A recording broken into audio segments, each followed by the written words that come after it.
Para sa mga nangungunang balita ngayong umaga, makakasama natin si Joel Reyes-Obel. Good morning, Joel. Malamig pa rin, Susan. Malamig pa rin. Oo, Kaya naka-turtleneck ako. Magsusun kayong, I like your outfit, ha? Ay, ang lamig kasi talaga. Malamig din sa malamig sa labas, malamig pa sa loob. Kaya medyo kailangan protektado rin tayo. Anyway, naging personal po ang naging sagutan sa Senado kahapon. Kaugnay pa rin niya ng issue ng dagdag pondong ibinigay sa mga senador ni Senate President Juan Ponce Enrile. Nagsalita nga si Senator Alan Peter Cayetano kaugnay po niyan. Isa si Cayetano sa 4 na senador na hindi nabigyan ng 1.6 million pesos na pondo para sa maintenance and other operating expenses so MOOE. Lumala pa ang tensyon ng ungkatin ni Enrile ang 37 million pesos na utang umano ni dating Senador Rene Cayetano, ang yumaong ama ni na Senador Pia Cayetano at Alan Peter Cayetano. Ito ang sabi nila.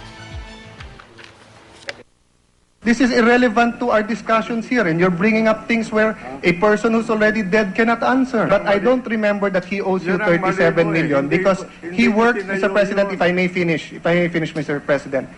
My father worked for every single centavo that he, and it's unfair for you to bring that up. Eh kung sabihin ko sa iyo ngayon na tatay mo ang may utang sa amin, diba? Eh, paano naman nila mapapaliwanag? Wala naman sila dito. Ito ang record ng opisina namin eh. Well, kung may record kayo, di pakita nyo, singilin nyo kami. Pinapakita ko sa iyo. Pero pinapakita ko rin sa iyo, Mr. President, Halika. na may utang na loob din naman kayo, pero never ko naman siningil, di ba? Anong utang na loob ko sa inyo? Hindi ho ba na pinagsilbihan kayo ng maganda? Ano ba yung bahay ninyo? Yung bahay po namin, inutang po sa bangko at nabayaran po yan. Yung mga kahoy, saan yan po ba issue?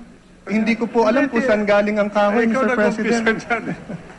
Ikaw nag-umpisa niya. Mr. President, hindi ako nag-umpisa. Every time po, Mr. President, na isa tayong issue, ano sagot nyo? Alan, ang sagot na. nyo, Mr. President, oh my God, ang issue, sasabihin nyo sa akin, hindi ka pa pinapanganak, iho, nagpa-practice na ako.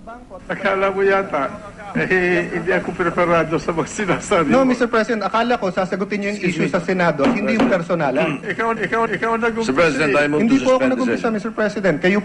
Kayo po nag-umpisa, tinatapos ko lang po. I will not go down to the gutter. Because this gentleman is You already lying. did, Mr. President. You already went to the gutter.